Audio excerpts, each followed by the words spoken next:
माननीय मंत्रीगण, doctor PT. Usha, आज हमारे पेरिस ओलंपिक्स में भाग लेने वाले सारे एथलीट्स आपके साथ वार्ता करने के लिए आए हैं। सर से मार्गदर्शन की अपेक्षा करते हैं।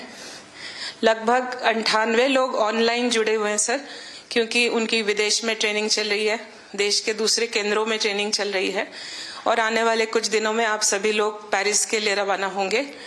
मैं अनुरोध करती हूँ सर से कि कृपया सबको मार्गदर्शन करें, प्रोत्साहन करें। धन्यवाद सर। आप सबका स्वागत है और जो साथी सब ऑनलाइन जुड़े हैं उनका भी स्वागत है।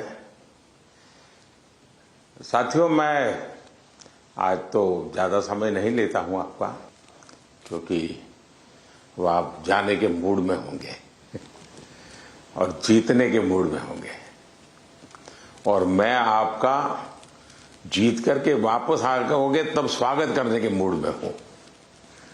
और इसलिए वैसे मेरी कोशिश रहती है कि खेल जगत से जुड़े हमारे देश के जो सितारे हैं उनसे मिलता रहूं, नई चीजें जानता रहूं, उनके प्रयासों को समझता रहूं और सरकार के नाते अगर व्यवस्था में कुछ बदलाव लाना है, कुछ प्रयास बढ़ाने हैं तो इस दिशा में कुछ काम करता रहूं। और मेरी कोशिश ये रहती है कि सबसे डायरेक्ट इंटरेक्शन करूं, ताकि फर्स्ट हैंड इंफॉर्मेशन मिलती है। खेल का एक स्वभाव होता है जी, हर विद्यार्थी का जैसे रहता है, जब वो पेपर देने जाता है एग्जाम के लिए तो पूरे घर को ऐसा विश्वास देता है कि बस आप चिंता मत कीजिए, मैं रैंक लेकर के आने वाला हूं। और जब उसको तो पता चल जाता है एग्जामिनेशन में कि क्या हो रहा है, क्या कर पाएगा, ठीक गया नहीं गया, तो निकलते ही शुरू कर देता है। पंखे की आवाज बहुत आ रही थी, खिड़की खुली थी तो मजा नहीं आ रहा था, टीचर बार बार मेरी तरफ देखते थे। तो आपने देखे होंगे ऐसे स्टूडेंट्स, उनके पास बहुत सारे बहाने होते हैं और हमेशा वो परिस्थितियों को दोष देते हैं और ऐसे लोगों की कभी जीवन में प्रगति नहीं होती है। वो बहाने बजाने में मास्टर हो जाते हैं लेकिन प्रगति नहीं कर पाते। लेकिन मैंने देखा है कि मैं कई खिलाड़ियों को जानता हूं, वे कभी भी परिस्थितियों को दोष नहीं देते। वो हमेशा कहते हैं कि जी मुझे वो टेक्निक मेरे लिए नई थी, वो जो करता था मैंने अंदाज नहीं लगाया कि वो भी एक तरीका हो सकता है। कहने का तात्पर्य है कि दोस्तों, हम खेलने के लिए जा रहे हैं, हम अपना बेस्ट परफॉर्मेंस के लिए जा रहे हैं, लेकिन ओलंपिक सीखने का भी बहुत बड़ा मैदान होता है। अब तो एक तो मैं अपना खेल खेलूं और टेलीफोन करके सबको बताता रहूं, देखिए जैसा रहा वैसा रहा।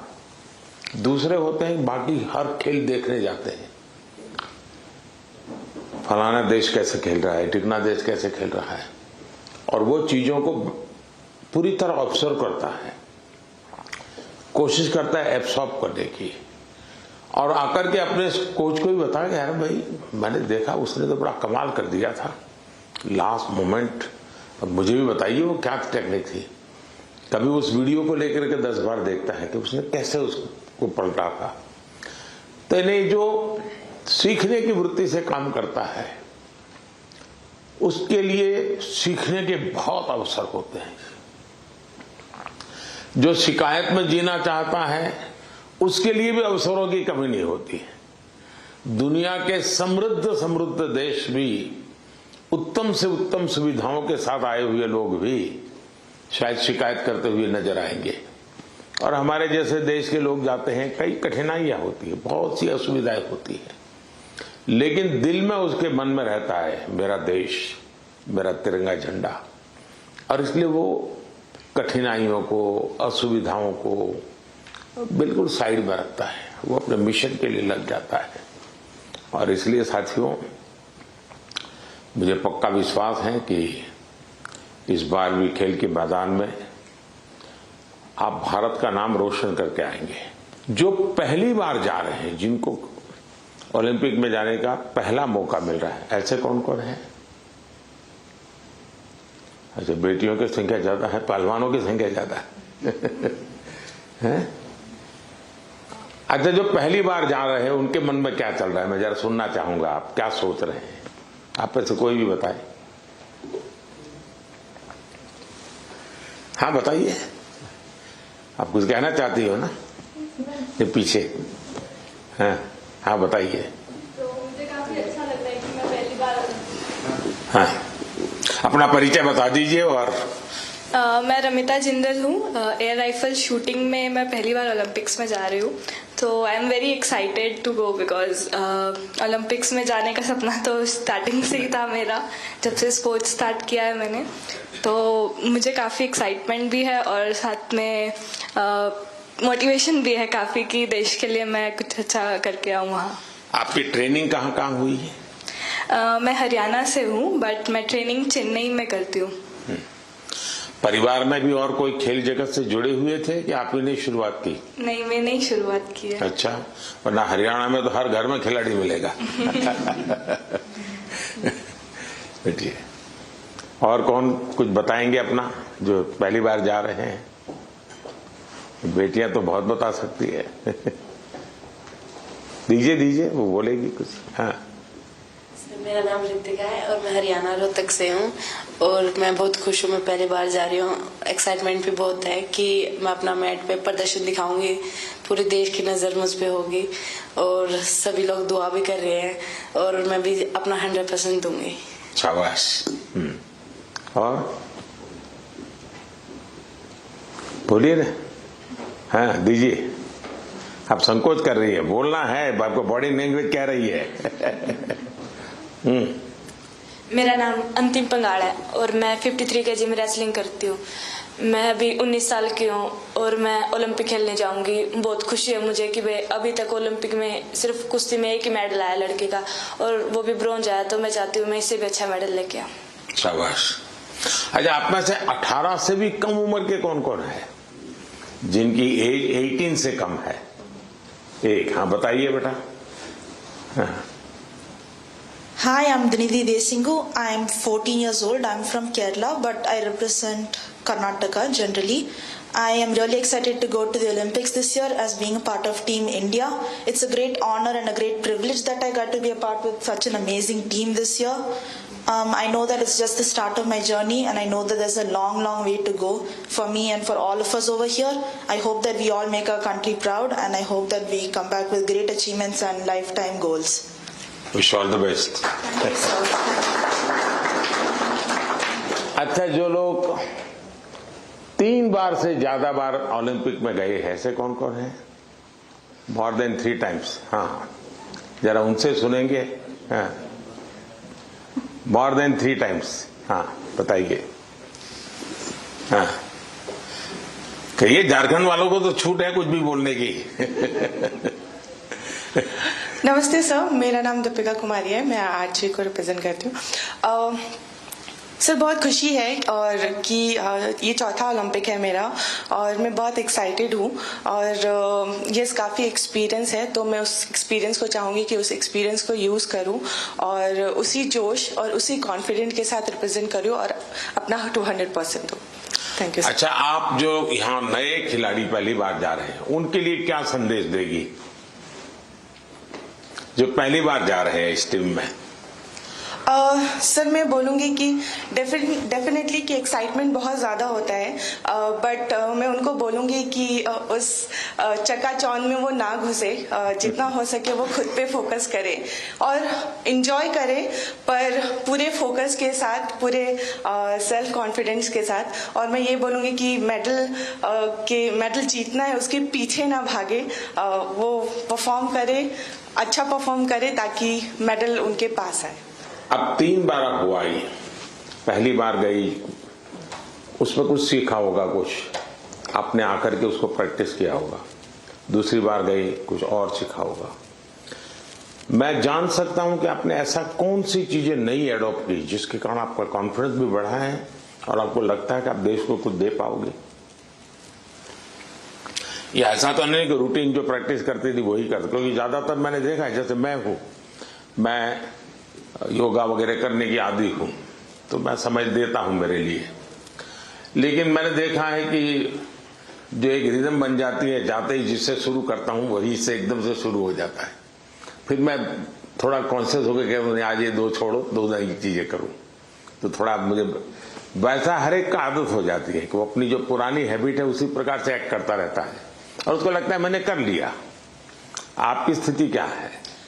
सर जो पुरानी अच्छी आदत है उसको कंटिन्यू करते हैं, और जैसे लास्ट टाइम कोई भी मैच से अगर हम हारते हैं तो उससे सीखते हैं और प्रैक्टिस में आके वो गलती ना करे उसको हम हर दिन रिपीट करते हैं ताकि वो हमारे आदत में उतर आए, जो अच्छी आदत है वो उतर आए, और वही चीज हम कंटिन्यू करने की कोशिश करते हैं। कभी कभी बुरी आदत भी तो आदत बन जाती है, शरीर का हिस्सा बन जाती है। सर होता है ऐसा, बहुत बार होता है कि बुरी आदत लग जाती है, बट हम खुद को बात करते हैं खुद से और रिमाइंड कराते हैं कि ये चीजें हमको कैसे कन्वर्ट करनी है अच्छी चीजों में। और कौन है जो 3 बार जाकर के आए हैं? नमस्ते सर, मैं पोअम एमआर एथलेटिक्स से हूँ। 2008 में जब मैं ओलंपिक्स गई थी तो मैं 18 ईयर्स थी, तो मैं रिजर्व में थी सर। देन 2016 में हम लोग टीम में भागे थे, तो 2002 के बाद हम लोग फाइनल में नहीं आया, तो this time we want to create a national record and come into the finals. चलिए, so confidence. Thank you. Sure. ये जो बाहर जो है हमारे साथ ऑनलाइन जुड़े हैं, वे भी कुछ अपना अनुभव शेयर करना चाहते हैं तो अच्छा लगेगा सब खिलाड़ियों को। कौन बताना चाहता है? हाथ ऊपर करके शुरू कर दीजिए। नमस्कार सर। नमस्ते। मैं पीवी सिंधु सर। मेरा अभी 3rd ओलंपिक्स में जा रही हूँ सर। तो फर्स्ट ओलंपिक्स में 2016 में सिल्वर लेके आई थी और 2020 टोक्यो में ब्रॉन्ज लेके आई थी। तो इस बार I hope I change the colour sir and I hope I come back with a medal. Obviously अभी बहुत एक्सपीरियंस से जा रही हूँ, but definitely it's not going to be easy, but I will try my best and hoping for another medal sir. ये जो नए खिलाड़ी आ रहे हैं उनके लिए क्या कहोगी? बस फर्स्टली मैं बस ये कहती हूँ कि I wish them all the very best. बहुत लोग ये सोचते कि ओलंपिक्स है कैसा खेलना, और प्रेशर भी बहुत रहता है, और कुछ लोगों को ये रहता है कि वो एक्साइटमेंट रहता है कि you know it's a first Olympics and we want to go to the Olympics. But I just want to say that you know it is like any other tournament. It's just that हम focus करना है और we have to have that belief in ourselves that we can do it. And definitely सब लोग hard work कर रहे हैं, तो I wish them that they give their 100%, not think that it is some different tournament and it is going to be hard. But I just want to tell them that it is like any other tournament and I want them to give their 100%. चलिए, pressure तो सब लोग सब। Thank you sir, thank you. और कौन कोई है जो बाहर से बात करना चाहेंगे? नमस्ते सर। नमस्ते जी। प्रियंका गोस्वामी। नमस्ते जी। तुम्हारे बालकृष्ण कहाँ है? सर मेरे पास ही है, यहीं पे स्विट्जरलैंड में। तो इस बार भी बालकृष्ण को लेके जा रही हो ना? हाँ जी सर, ओलंपिक्स उनका भी दूसरा ओलंपिक्स है। सबसे पहले तो सर आपको बधाई हो कि आप तीसरी बार प्रधानमंत्री बने हैं और हमें सभी खिलाड़ियों को आपसे दोबारा से बात करने का और मिलने का मौका मिला है।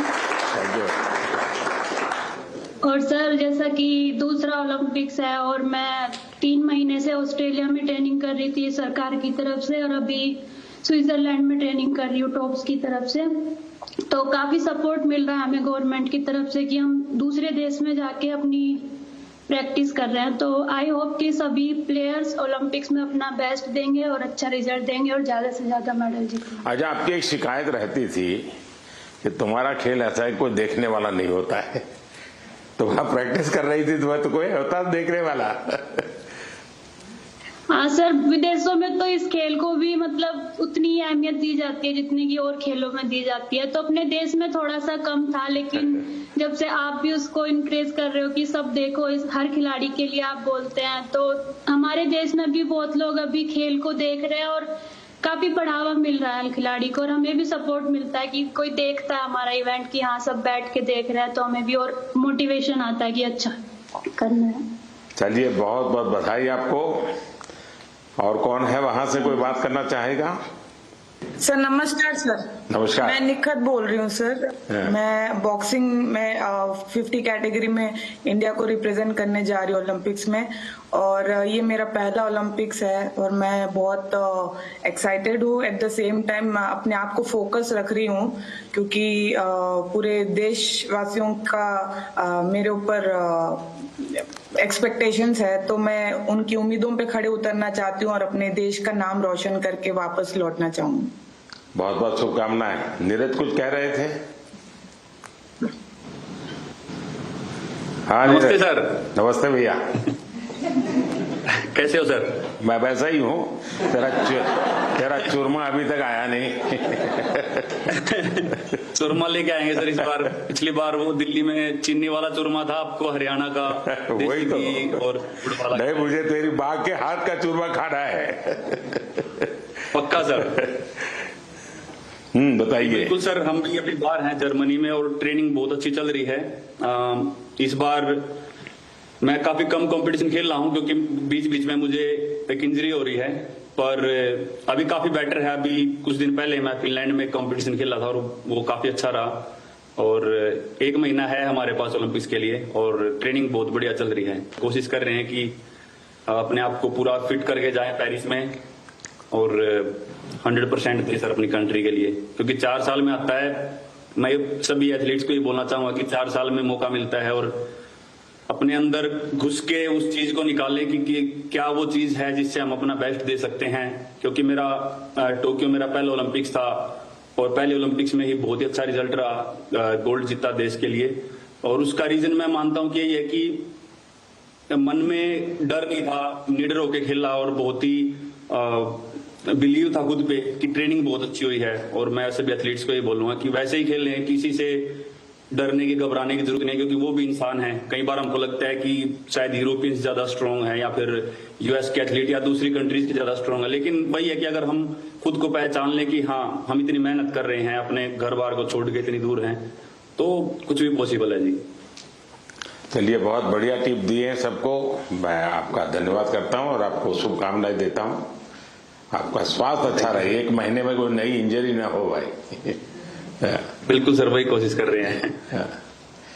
देखिए साथियों, आपने देखा होगा कि 2-3 बातें बहुत अच्छी निकली, क्योंकि आप जो अनुभवी लोग हैं उनसे जो जानने को मिलता है उसकी एक अहमियत होती है।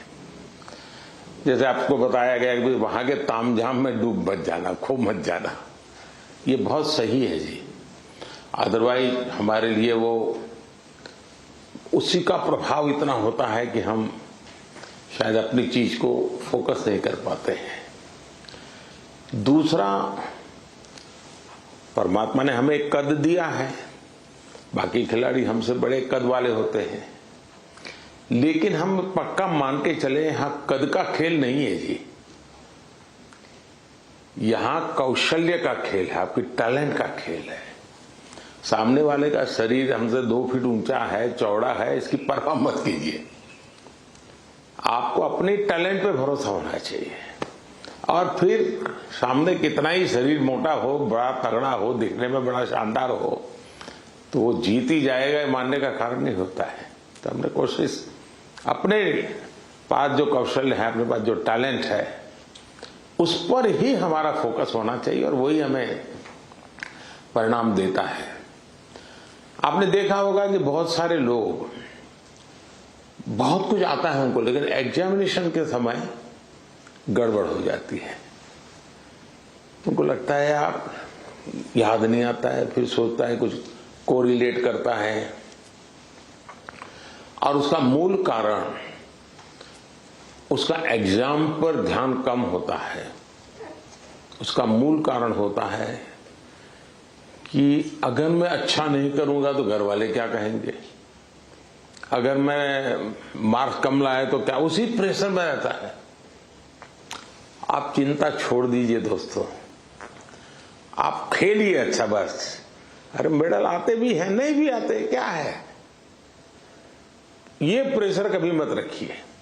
हाँ, अपना 100% बेस्ट देना है, ये मिजाज अपना होना चाहिए और उसमें कोई कमी नहीं होनी चाहिए। दूसरा, आप लोग जानते होंगे, आपको शायद ये आपके कोचेज हैं वो सब, ये आपकी जो साइकोलॉजिकल जो ट्रीट करते हैं वो भी आपको समझाते होंगे। खेल जगत में प्रैक्टिस का जितना महत्व है, कंसिस्टेंसी का जितना महत्व है, उतना ही महत्व नींद का है। और कभी कभी तो कल सुबह मैच होने वाला, आज रात को नींद ही नहीं आ रही है, और शायद कोई और चीज हमें जितना नुकसान नहीं करती है, उससे ज्यादा नींद का अभाव नुकसान करती है। और आपको आश्चर्य होगा कि एक ऐसा प्रधानमंत्री है जो हमको सोने के लिए कह रहा है लेकिन मैं आपसे आग्रह से कहूंगा, अच्छी नींद बहुत जरूरी है खेल जगत के लिए, किसी भी जीवन के हर चीज के लिए। और आजकल तो मेडिकल साइंस भी नींद पर बहुत बल दे रहा है कि आपकी नींद कितने समय की है, कितनी साउंड स्लीप है, इसका बड़ा महत्व माना जाता है। और नया मेडिकल साइंस में इन चीजों को बड़ा स्वीकार किया जा रहा है। और इसलिए कितना ही एक्साइटमेंट क्यों ना हो जी, आप नींद पक्की करके, वैसे आप लोग मेहनत इतनी करते हैं कि आपको नींद आना बहुत स्वाभाविक होता है, क्योंकि आप गहरी नींद में चले जाए तो इतनी मेहनत करते हैं शरीर से। लेकिन शरीर की मेहनत वाली नींद एक बात है, और सभी चिंताओं से मुक्त सोना ये अलग चीज है। और इसलिए मैं आपसे आग्रह करूंगा कि आप नींद के संबंध में जरा भी कॉम्प्रोमाइज, और थोड़े दिन पहले इसीलिए भेजते हैं कि थोड़ा आप वहां पर जेट लैग वगैरह समस्याओं से बच जाए, वहां थोड़ा कंफर्ट फील करें, और उसके बाद आप खेल के मैदान में उतरे तो आपको सुविधा रहे। इसलिए एक व्यवस्था सरकार करती है। खिलाड़ियों की सुविधा के लिए इस बार भी कुछ नई नई चीजें करने का प्रयास किया है, लेकिन फिर भी मैं कह नहीं सकता हूं कि हर एक को सब कुछ वहां सुविधाजनक होगा ही कि नहीं होगा, लेकिन कोशिश की है। इन दिनों हम वहां के जो भारतीय समुदाय है उनको भी जरा एक्टिवेट करते हैं, उनको मोबिलाइज करते हैं, जरा आप भी हमारे खिलाड़ियों के साथ जरा जुड़िए। कुछ डिसिप्लिन रहती है, इसलिए उतने तो निकट नहीं रह सकते, लेकिन फिर भी वो ख्याल रखते हैं, चिंता करते हैं। जिसका खेल पूरा हो जाता है उसकी तो भरपूर चिंता करते हैं। लेकिन हम कोशिश करते हैं कि एक प्रकार से आप लोगों के लिए कंफर्ट रहे, असुविधा ना हो, और आप लोग अच्छा परिणाम लेकर के आए। मेरी तरफ से आप लोगों को बहुत बहुत शुभकामनाएं हैं, और मैं आप लोगों का फिर से एक बार इंतजार करूंगा जब आप 11 अगस्त को तो सारा खेल पूरा होगा। आप में से लोग जल्दी आएंगे, ऐसा तो क्रम रहता है, लेकिन मैं कोशिश करूंगा कि 15 अगस्त को एक बार लाल किले पर जब कार्यक्रम होता है तो आप लोग भी उसमें उपस्थित रहें, ताकि देश देखेगा कि यहाँ से हमारे ओलंपिक खेलने के लिए जो गए थे, क्योंकि ओलंपिक खेलने जाना ये भी बहुत बड़ी बात होती है जी। खेल में क्या करके आते हैं वो तो उसमें 4 चांद लगा देता है, लेकिन देश के अंदर इतना सारा खेल जगत के लोगों का होने के बाद आप में से खेलो इंडिया से निकल करके खिलाड़ी बने ऐसे कितने हैं? अच्छा, ये भी काफी लोग हैं। तो आपका क्या कैसा कौन सा खेल रहा क्या है बता दीजिए जरा।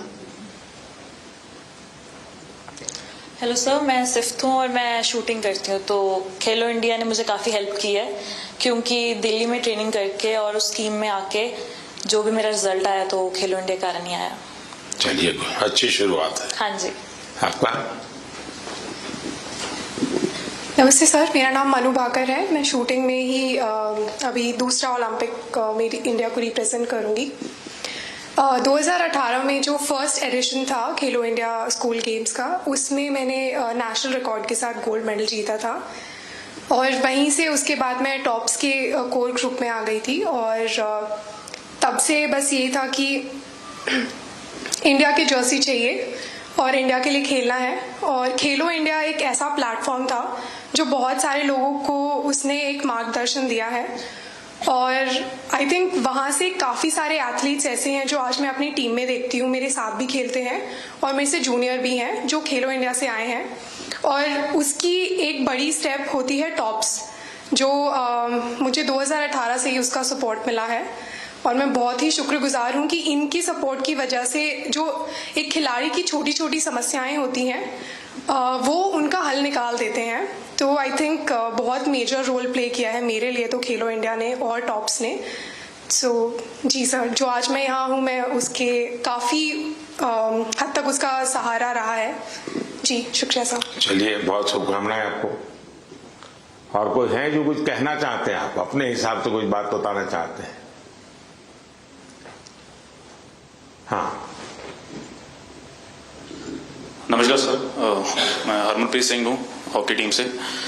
तो सर, लास्ट टाइम जो हमने ओलंपिक में ब्रॉन्ज मेडल जीता था 41 ईयर्स के बाद, तो वो बहुत हमारे लिए प्राउड मोमेंट थी। एंड क्योंकि हॉकी की जो हिस्ट्री है वो बहुत बड़ी रही है एंड इस बार कोशिश बहुत अच्छी चल रही है। एंड फैसिलिटीज की बात करूं, सब दिख रहे हैं। हाँ जी, आपकी टोली। तो फैसिलिटी सर, हम बेंगलोर साई में रहते हैं तो one of the best facilities हमें मिल रही हैं। जैसे आपने रिकवरी के बारे में बोला, स्लीप के बारे में बोला, और वहाँ पे जो हमारा रिकवरी का है, फूड से लेकर सारा कुछ सर बहुत अच्छा मिल रहा है हमें। और इस बार भी हम पूरी अपनी मेहनत कर रहे हैं एंड टीम हमारी जो है बहुत स्ट्रांग है। तो उम्मीद करते हैं सर इस बार और बेहतर करें और देश के लिए मेडल लेके आए सर। शायद किसी एक खेल पर सबसे ज्यादा देश का प्रेशर है तो हॉकी पर होता है, क्योंकि देश के सब लोग मानते हैं तो हमारा खेल है, हम कैसे पीछे रह गए। सबसे ज्यादा प्रेशर रहता है हॉकी के खिलाड़ियों पर, क्योंकि देश का हर बच्चा ही मानता है ये तो हमारा खेल है, ये हम कैसे हार सकते हैं। बाकियों में तो कहते हैं हाँ भाई चलो हमारे लोगों ने कोशिश की, प्रयास किया, निकाल रहे हैं। ये हॉकी के विषय में कॉम्प्रोमाइज नहीं करते और इसलिए उनको मेहनत भी ज्यादा करनी पड़ती है। लेकिन मेरी शुभकामना है, मुझे आप पक्का करके लाओगे, मुझे पूरा भरोसा है। Thank you sir. Thank you. चलिए साहब, मैं आपसे यही कहूंगा कि ये देश के लिए कुछ कर गुजरने का एक अवसर होता है। आपने अपनी तपस्या से इस स्थान तक पहुंचे हैं, अब आपके लिए अवसर है देश को कुछ देने का। और देश को देने के लिए खुद का बेस्ट खेल के मैदान में देना पड़ता है। जो खेल के मैदान में खुद का बेस्ट देता है वो देश के लिए गौरव लेकर के आता है। और मुझे पक्का विश्वास है कि हमारे सभी साथी इस बार पुराने सारे रिकॉर्ड तोड़ करके आएंगे। इस बार भारत की कोशिश है कि हम 2036 में ओलंपिक की मेजबानी हमारे देश में करें। उससे भी एक बड़ा माहौल बनता है कि हमारे दिशा में हम प्रयास कर रहे हैं और हो सकता है शायद अभी तैयारियां इंफ्रास्ट्रक्चर के लिए जो चाहिए उस पर काम काफी चल रहा है। जो भी एक्सपर्ट लोग हैं उस पर काम कर रहे हैं। आप लोग भी अगर खेल के बाद, खेल के पहले तो मैं नहीं कहूंगा, वहां व्यवस्थाएं क्या, इस बार फ्रांस में अलग अलग शहरों में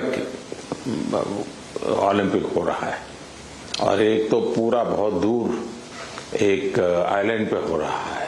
तो एक अलग प्रकार का ही वहाँ माहौल रहेगा, लेकिन फिर भी वहाँ की व्यवस्थाओं में अगर आपकी रुचि हो, उसको ऑब्जर्व करें, उसको अगर नोट करें, क्योंकि खिलाड़ियों से जो इनपुट मिलता है, तो जब हम 2036 की तैयारी करेंगे तो वो इनपुट बहुत काम आएगा कि भाई वहाँ ये था, वहाँ वो था, वहाँ इस चीज की कमी थी, वहाँ उस चीज की कमी थी। तो ऐसी चीजें भी अगर आप ऑब्जर्व करके आएंगे तो 2036 के लिए हमें जो करना है उसमें हमें बहुत सुविधा मिलेगी। तो मेरी तरफ से आप सबको बहुत बहुत शुभकामनाएं, धन्यवाद।